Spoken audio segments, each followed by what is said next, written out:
আসসালামু আলাইকুম। আজ সকাল সকাল বের হলাম মাঠে যাওয়ার উদ্দেশ্যে। আমাদের এখন বর্তমানে পাটের সিজন চলতেছে।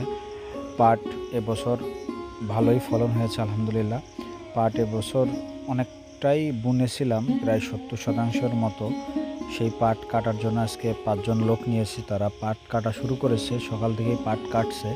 এখন আমি ঘুম থেকে উঠে বের হলাম, যাচ্ছি এখন পাটের জমিতে, দেখে আসি কতদূর পাট কাটা শেষ হয়েছে।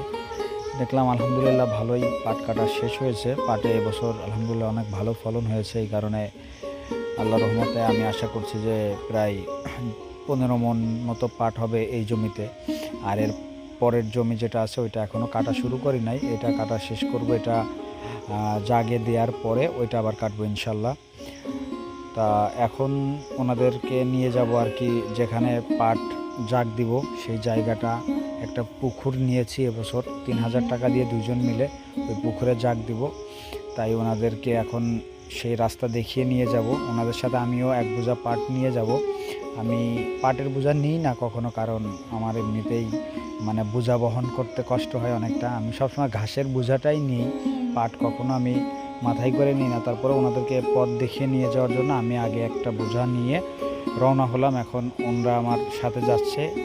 এইটা আমার পাশেই, মাঠের পাশেই একটা পুকুর আছে, ওই পুকুরটা নিয়েছি। ওই পুকুরেই পাটগুলো জাগ দিব ইনশাল্লাহ, এই জন্য ওখানে নিয়ে যাচ্ছি।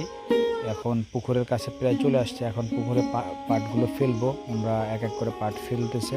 পাটগুলো নিয়ে শেষে আমার এখন সর্বপ্রথম কাজ পাতও দিব, ধানের পাতও যেখানে দেবো সেই জায়গাটা পরিষ্কার করতে হবে।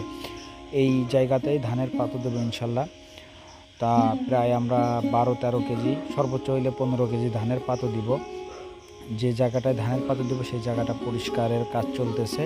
এটা পরিষ্কার করার পরে চারপাশের আলগুলো ছাঁটতে হবে।